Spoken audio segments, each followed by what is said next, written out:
اللہ اللہ اللہ اللہ۔ اکثر لوگ زکوٰۃ ادا کرتے ہیں۔ زکوٰۃ فریضہ ہے اللہ کی طرف سے اس امت پر۔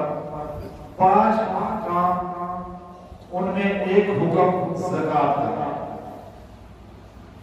زکوٰۃ کے متعلق اللہ رب العزت نے قرآن حکیم کے اندر جہاں نماز کا ذکر کیا وہیں پہ ساتھ زکوٰۃ کا ذکر کیا۔ نماز کے ساتھ زکوٰۃ کا ذکر کر کے اللہ نے بتلا دیا کہ نماز کی طرح زکوٰۃ کی اہمیت ہے، اور نماز کے بعد سب سے زیادہ اہمیت اگر کسی چیز کی ہے تو وہ زکوٰۃ ہے۔ زکوٰۃ نہ دینے والا اسلام سے خارج ہو جاتا ہے، جو زکوٰۃ کا انکار کرتا ہے کہ جی میں زکوٰۃ کو مانتا ہی نہیں ہوں۔ زکوٰۃ کو نہ مانے گا تو اسلام سے خارج ہو جائے گا۔ حضرت ابوبکر صدیق رضی اللہ تعالیٰ عنہ نے اپنے زمانہ خلافت کے اندر سب سے پہلا جو فتنہ رونما ہوا وہ منکرین زکوٰۃ کا تھا، جنہوں نے اعلان کیا کہ ہم زکوٰۃ کو نہیں ادا کریں گے، نماز پڑھیں گے، روزہ رکھیں گے، حج کریں گے، مسجد نبوی میں نماز کے لیے آئیں گے، سارے اعمال صالحہ کریں گے، لیکن زکوٰۃ نہیں دیں گے، یہ ٹیکس ہے۔ تو سیدنا ابو بکر صدیق اس وقت میں خلافت آپ کے ہاتھ میں آئی تھی جب ہر طرف فتنے ہی فتنے رونما تھے۔ عالم یہ تھا کہ 1 لاکھ کے قریب بندہ مسلمہ کذاب کے ساتھ منکر نبوت بن کے کھڑا ہو گیا تھا۔ اس وقت کا ترک لوگ تھے اور غسانی قبیلے تھے جو اردن کی طرف سے تبوک کے راستے سے مسلمانوں پہ حملے کی پوری کوشش میں لگے ہوئے تھے، اور ادھر مدینہ منورہ کے اندر شورش برپا ہو گئی۔ ریاست میں مرکز میں ایک بہت بڑا گروہ تلوار لے کے کھڑا ہو گیا، ہم زکوٰۃ نہیں دیں گے، باقی پورا دین مانیں گے۔ ابو بکر صدیق رضی اللہ تعالیٰ عنہ نے حضرت اسامہ بن زید کو ادھر بھیج دیا غسانیوں کی طرف کہ ان کی تشکیل رسول اللہ نے فرمائی تھی، اور مسلمہ قذاب کے لیے بھی میدان میں لشکر بھیج دیا۔ اصحاب پیغمبر نے فرمایا ابو بکر مشورہ یہ ہے، ابھی ریاست مدینہ خلافت آپ کی تھوڑے دن ہوئے ہیں، قائم ہوئی ہے، ابھی منکرین نبوت موجود ہیں، ابھی غسانی موجود ہیں، آپ منکرین زکوٰۃ کے متعلق لچک قائم کریں، ان کو کچھ نہ کہیں۔ سیدنا ابو بکر صدیق رضی اللہ تعالیٰ عنہ نے فرمایا مسجد نبوی کے اندر منبر رسول پہ بیٹھ کر کہ اے لوگوں، جو زمانہ رسالت میں اونٹ کے ساتھ نکیل دیا کرتا تھا زکوٰۃ کے لیے، اور اونٹ کے ساتھ نکیل بھی شامل کرتا تھا، اور آج مجھے کہے کہ میں اونٹ دوں گا لیکن رسی نہیں دوں گا، تو میں ابو بکر اس کے ساتھ بھی جہاد کروں گا، کیونکہ ابو بکر نے اس دین کے لیے اپنی جان مال سب کچھ لگایا تھا، کمی برداشت نہیں کی، اور آپ نے پھر منکرین زکوٰۃ سے جہاد کیا، ان ساروں کو طائب کیا، اور وہ سارے طائب ہو کر اسلام میں داخل ہوئے۔ تو یہ خلافت ہے، یہ ریاستیں ہیں۔ آپ دیکھیے زکوٰۃ اللہ کا حکم ہے، فرض ہے۔ قرآن پاک کے اندر 82 مقامات پہ خرچ کرنے کا اللہ نے حکم دیا، 82 مقامات پہ۔ زکوٰۃ اس لیے دی جاتی ہے کہ غرباء، مساکین، فقراء ملک سے ختم ہو جائیں۔ ہمارے ملک کے اندر زکوٰۃ کا نظام اگر رائج ہو جائے کی اسلام آباد کی زکات پورے پنجاب کے لیے کافی ہے۔ ہمارے ملک کے لوگ صحیح معنوں میں زکات دینے والے بن جائیں، ہمارے ملک کے سارے قرضے ختم ہو سکتے ہیں، ہمارا ملک کے اندر سے غربت ختم ہو سکتی ہے، بدحالی ختم ہو جاتی ہے۔ کیوں کہ زکات نظام اسلام کی طرف سے معاشرت کا وہ نظام ہے جس سے معیشت مضبوط ہو جاتی ہے۔ چونکہ زکات کا اصول یہ ہے کہ نعم الامیر علی باب الفقیر، کہ مالدار آدمی زکات لے کر غریب آدمی کے دروازے پہ جائے، غریب آدمی سے کہے یہ زکات لے لو، منہ سے نہ کہ زکات لے لو، پیسہ اس کو دے دے بشا، لیکن غریب آدمی کے دروازے پہ مالدار جائے، صاحب حیثیت جائے۔ جس طرح آج دروازوں پہ غرباء کی لائنیں لگوا کر اور ان کو تھیلے تقسیم کیے جاتے ہیں آٹے کے، جس طرح ان کو راشن دیا جاتا ہے، 500 کے نوٹ دیے جاتے ہیں اور تشہیر کی جاتی ہے کہ زکات تقسیم ہو رہی ہے فلاں گھر میں، یہ اسلام کا طریقہ نہیں ہے۔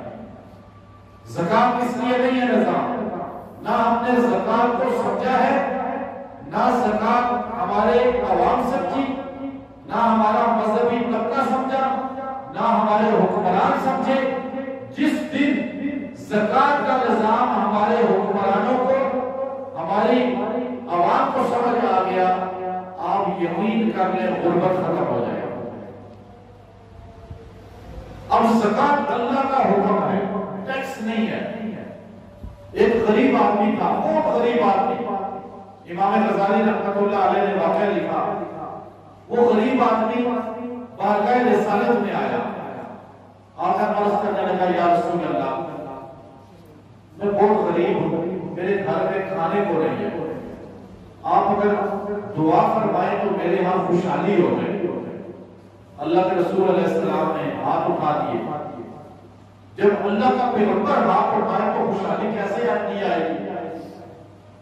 اس کے پاس 2 بکریاں تھیں، اللہ نے ایسی برکت دی کہ بکریوں سے بکریاں، بکریوں سے بکریاں، اور ریوڑ، پھر ریوڑ اتنا بڑا ہو گیا کہ وہ پہلے ہر وقت غربت تھی تو بس مسجد نبوی میں ہر وقت لگا رہتا تھا، بیٹھا رہتا تھا، ہر نماز میں شریک رہتا تھا، لیکن جب ریوڑ بڑھ گیا تو اس نے 1 نماز 2 نمازیں مسجد نبوی میں ادا کرنی، باقی بکریاں چراتے چراتے جہاں ہوتا وہیں ادا کرتا۔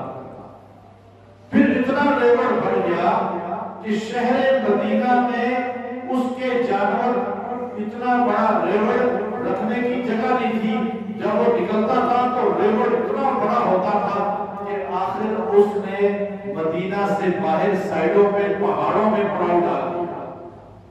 اب وہ پہلے 5 نمازیں مسجد نبوی میں، پھر 2 نمازیں مسجد نبوی میں، پھر جمعہ کی خالی نماز مسجد نبوی میں آ کے پڑھا کرتا تھا۔ پھر اتنا بڑھ گیا کہ وہ پہاڑوں میں بھی دور چلا گیا، عید کی نماز میں مسجد نبوی آیا کرتا تھا۔ اب آپ سوچیں گے کہ کیسا آدمی تھا کہ حضور کے پیچھے عید میں آتا تھا خالی، سوچیں گے نا آپ، تو آپ بھی مدینہ جاتے ہیں نا، مکہ جاتے ہیں عمرے پہ، کتنی نمازیں آپ مسجد نبوی میں لوگ ادا کرتے ہیں، ہوٹل کے کمروں میں ادا کرتے رہتے ہیں، کرتے نہیں کرتے؟ مسجد نبوی جا کے کمرے میں نمازیں ادا کر رہے ہیں، کیونکہ یہ فیصلہ تو اوپر سے ہوتا ہے کس کو اپنے گھر بلانا ہے، کس کو دور رکھنا ہے گھر سے۔ آپ کتنے حاجیوں کو، عمرے والوں کو دیکھتے ہیں اذان حرم میں ہو رہی ہے اور وہ ہوٹل میں نماز ادا کر رہے ہیں۔ اب وہ نبی کے پیچھے عید میں آنا شروع ہو گیا۔ حضور علیہ السلام پہ زکات کا حکم آیا، زکات کا حکم۔ آپ نے اپنے صحابی کو کہا جاؤ فلاں سے جا کے کہو رسول اللہ کا حکم ہے زکات دو، اپنے مال سے نکالو زکات۔ جب آپ کا صحابی، آپ کا نمائندہ جب اس کے پاس پہنچا اسے کہا حضور نے کہا ہے زکات دے.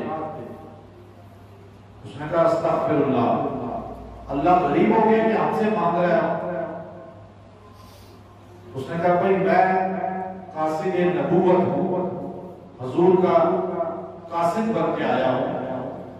اس نے کہا دیکھو اللہ کو ہماری کیا ضرورت ہے ہمارے پیسے کی، یہ پیسہ بڑی مشکل سے میں نے اکٹھا کیا ہے، یہ لیور یہ بکریاں پال پال پال چلا چلا کے یہاں تک پہنچا ہوں. میں سوچتا ہوں حضور علیہ السلام کے پاس آ کر اس نے کہا کہ یہ معاملہ پیش آیا. حضور نے فرمایا چلو بعد میں چلے جائیں. پھر کیا دوسرا قاصد، اس نے کہا میں سوچا نہیں ابھی میں سوچتا ہوں. یہ مال ایسی چیز ہے کہ یہ انسان کے دل میں جب آ جاتی ہے تو پھر انسان نہ اللہ کا رہتا ہے نہ اللہ کے رسول کا رہتا ہے. اسی لیے امام غزالی رحمۃ اللہ علیہ نے فرمایا کہ مال جو ہے اس کی مثال کشتی جیسی ہے. کشتی پانی کے اوپر رہے گی تو خود بھی سلامت رہے گی، اپنے مسافروں کو بھی سلامت رکھے گی. یہ مال دل کے باہر رہے گا، جسم کے اوپر بے شک آپ اچھا لباس پہنیں، آپ اچھا کھانا کھائیں، اچھی گاڑی استعمال کریں، اچھا گھر آپ کے رہائش کے لیے ہو، یہ اللہ کے ہاں برا نہیں ہے. لیکن جب یہ مال آپ کے دل میں آ جائے گا پھر آپ کو بھی ڈبو دے گا، خود بھی ڈوب جائے گا. اللہ نے اور اللہ کے رسول نے مال کمانے سے منع نہیں کیا، زیادہ مال سے منع نہیں کیا، صرف مال کی لالچ سے منع کیا ہے. دو قسم کے لوگ ہوتے ہیں، یاد رکھیں میری بات. ایک بخیل ہوتا ہے، ایک سخی ہوتا ہے. اللہ کو سخی پسند ہے، خرچ کرنے والا. حدیث میں آتا ہے سخی اللہ کے قریب ہے، جنت کے قریب ہے.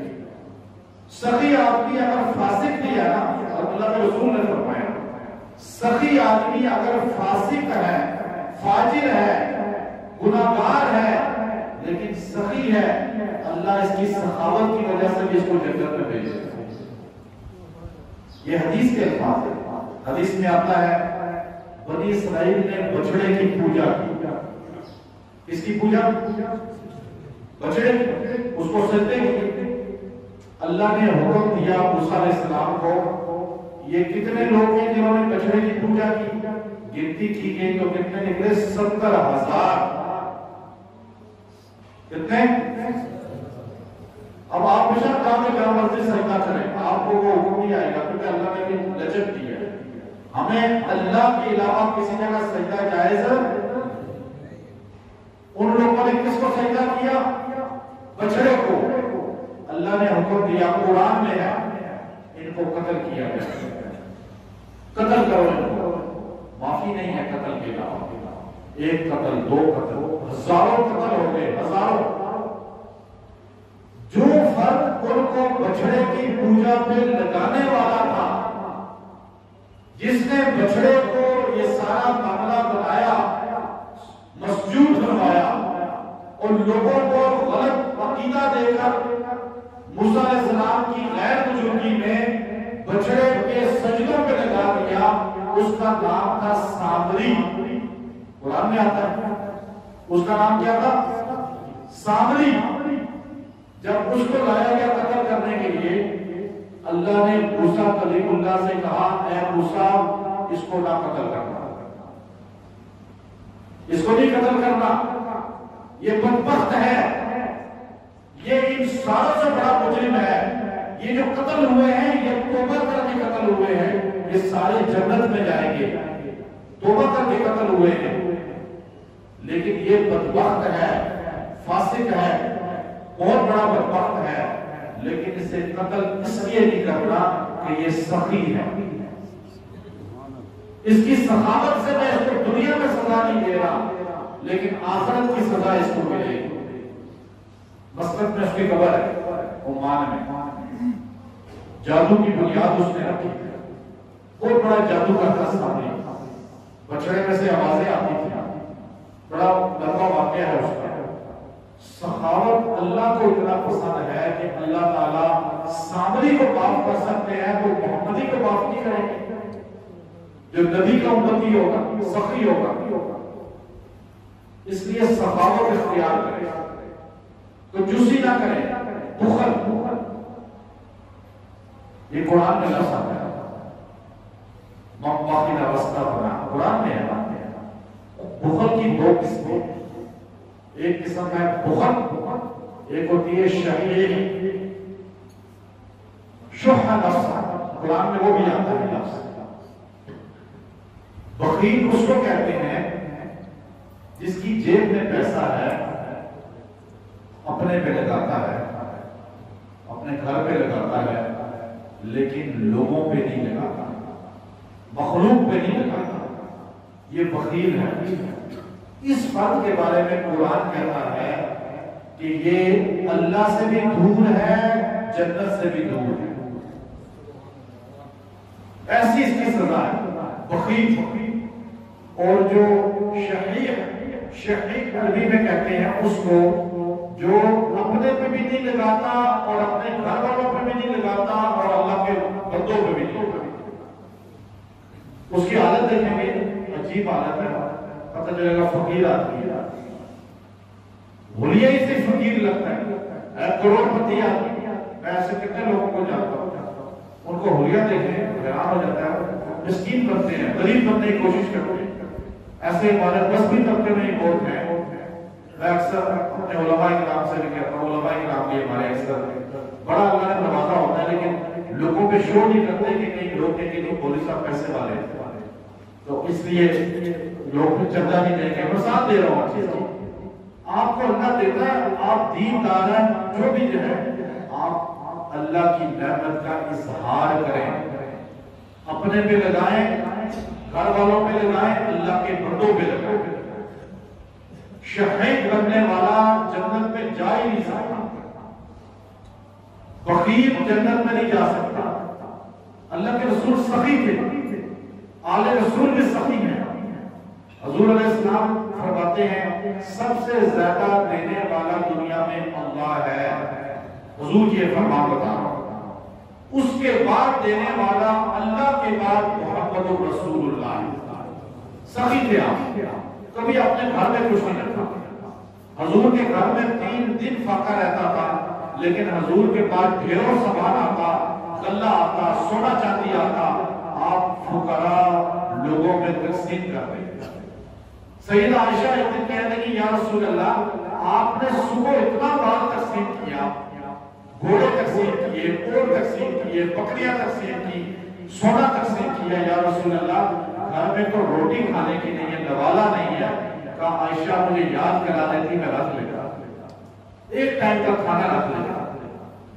یہ نبی ہیں، سخی ہیں، اور نبی کا اہل بیت عبید اللہ بن عباس اتنے سخی تھے، 100 بکریاں یوں دے دیتے۔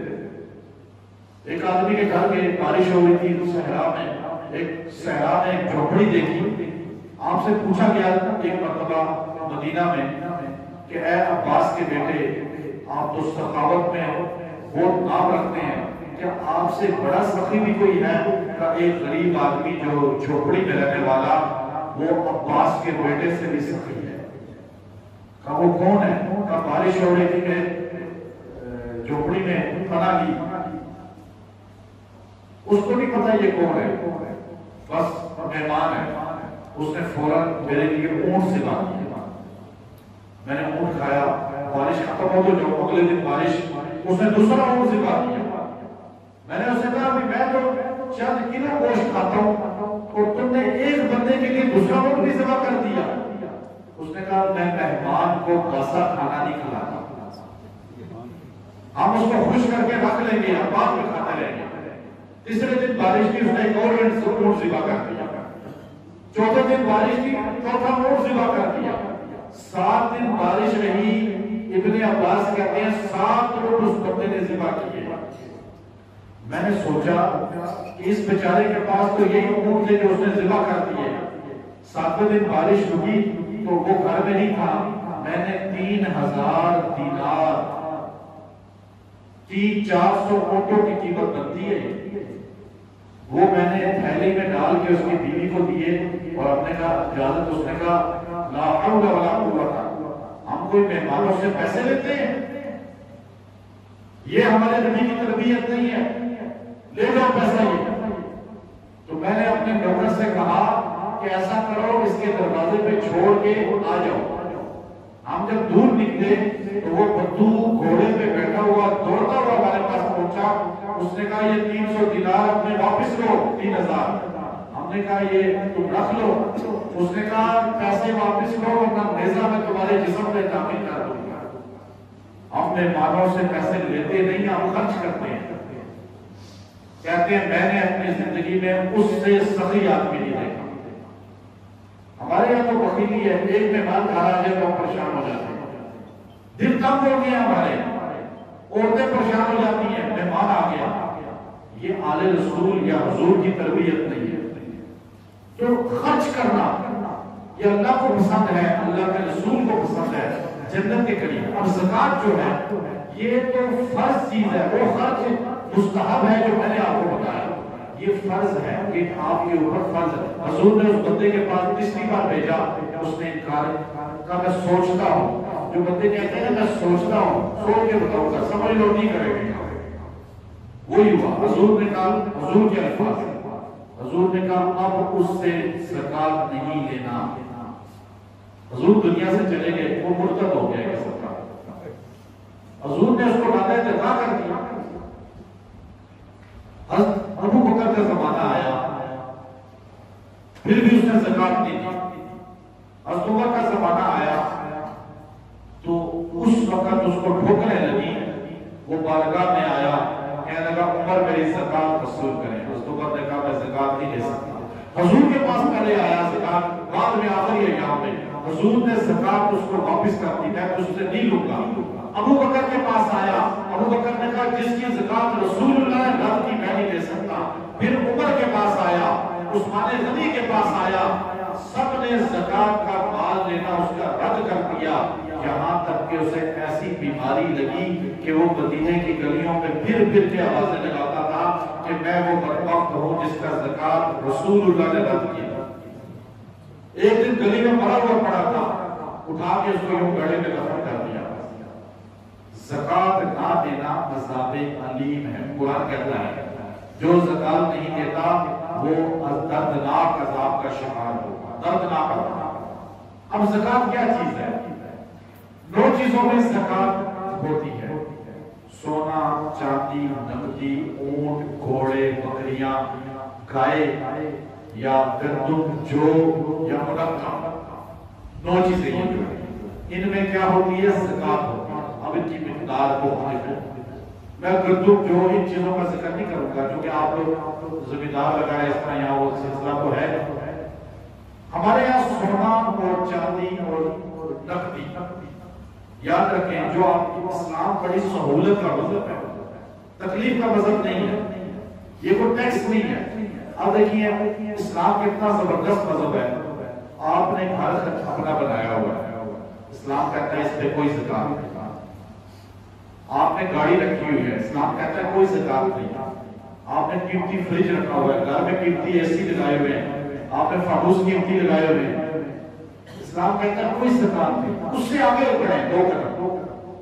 آپ کے 10 گھر ہیں، 10 گھر، آپ نے 10 گھر بنائے ہوئے ہیں، بیریا میں، ڈی ایچ اے میں، بورگا میں، کوٹا کلا میں.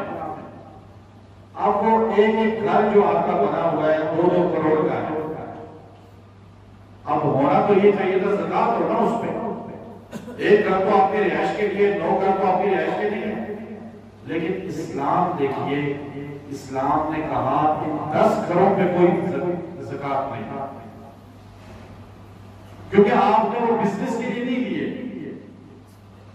ہاں آپ کی نیت ہوتی ہے کہ گھر میں خرید رہا ہوں بیچوں گا، پھر خرید رہا ہوں بیچوں گا، وہ بزنس ہو گیا. آپ نے گھر بنا کے کرائے کی نیت سے رکھے ہیں. کرائے پہ زکات ہوگی، بنگلوں پہ زکات نہیں ہوگی. کرائے کے پیسے بھی ہوگی. آپ کے پاس ایک گاڑی استعمال کی ہے، آپ نے 4 گاڑیاں گھر میں رکھی ہوئی ہیں. ہونا تو یہ چاہیے 4 گاڑیوں پہ زکات ہوگی. اب دیکھیں گاڑی خرید و فروخت کے لیے سے لی پھر تو زکات ہوگی، لیکن آپ نے استعمال کے لیے کوئی بیٹی استعمال کر رہی ہے، کوئی بیوی کر رہی ہے، کوئی بھائی کر رہا ہے، گھر میں 5 گاڑیاں پڑی ہیں، اسلام نے کہا نہیں زکات ہوگا۔ دیکھا نا رول اللہ بتا رہا۔ اچھا ابھی جو ہمیں کہا کہ آپ کے پاس سونا ہے 7.5 تولے، چاندی ہے 52 تولے، جو روپیہ پیسہ ہے اس کی تقریباً 40,000 اگر آپ کے پاس سال گزر جائے، 40,000 روپیہ سال پورا گزر گیا اس کا، تو آپ پہ زکات آئے گی، کتنی آئے گی؟ 2.5%۔ اب آپ دیکھیں وہ بھی آپ کے مال کو پاک کرنے کے لیے کہ کوئی آفت کوئی مصیبت آپ گارڈ رکھتے ہیں، گارڈ کو پیسے کیوں دیتے ہیں کہ وہ حفاظت کریں آپ کی گھر کی۔ اب یہ اللہ کو آپ جو دے رہے ہیں اللہ کو نہیں چاہ رہا، اللہ کے بندوں کو دے رہے ہیں، لیکن آپ کی ہر چیز کی حفاظت ہو رہی ہے۔ اب سونا ایک آدمی 7.5 تولے ہے، ایک آدمی کے پاس چاندی ہے 52 تولے، سال پورا اس میں گزر گیا ہے، ایک کے پاس نقدی ہے 40,000 روپیہ۔ اب اس میں صحابہ کے دور میں بھی آپس میں اختلاف تھا کہ زیور پہ زکات ہے یا نہیں، لیکن اس میں اکثریت اور پھر اسی پر اجماع ہے کہ حضور کے زمانے میں ابو داؤد شریف کی حدیث ہے، سیدنا علی رضی اللہ عنہ راوی ہیں کہ جب ایک عورت اپنی بچی کے ساتھ آئی، کنگن اس کے ہاتھ میں سونے کے رسول اللہ نے دیکھے تو آپ نے پوچھا کیا اس کی زکات دیتی ہو؟ تو پتہ چلا کہ زیور پہ زکات ہوتی ہے، زیور پہ زکات۔ اب گھر میں عورت کے ماں کو بتائیں کون سا گھر ہے جس میں زیور نہیں، کون سا بندہ ہے جس کے پاس سال پورا 40,000 بھی پڑا ہوگا۔ اب یہ زکات دینے والے ہمارے ہاں زیادہ ہیں اور نصاب والے کم ہیں، جن کے پاس نصاب نہیں ہے وہ کم ہے، جو زکات نہیں دے سکتے ان کے پاس کمی ہے۔